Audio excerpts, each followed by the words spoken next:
Kuyawukuthi owesifazane na ezama ukunginukubeza ngokocansi.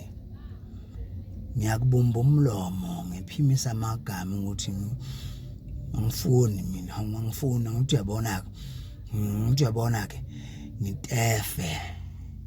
Kepha ngimphushe nesandla sokunene kusenjalo kodwa ngibe ngimdonsa kakhulu ngesandla sokhohlo.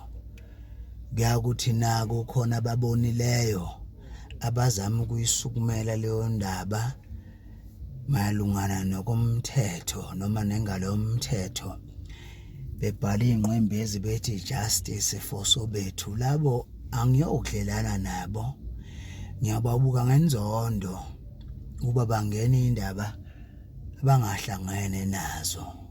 Angiyiphathi ke manje eyomgweba umntana umuntu. Ngiyoyifisela ithuna leyo manje.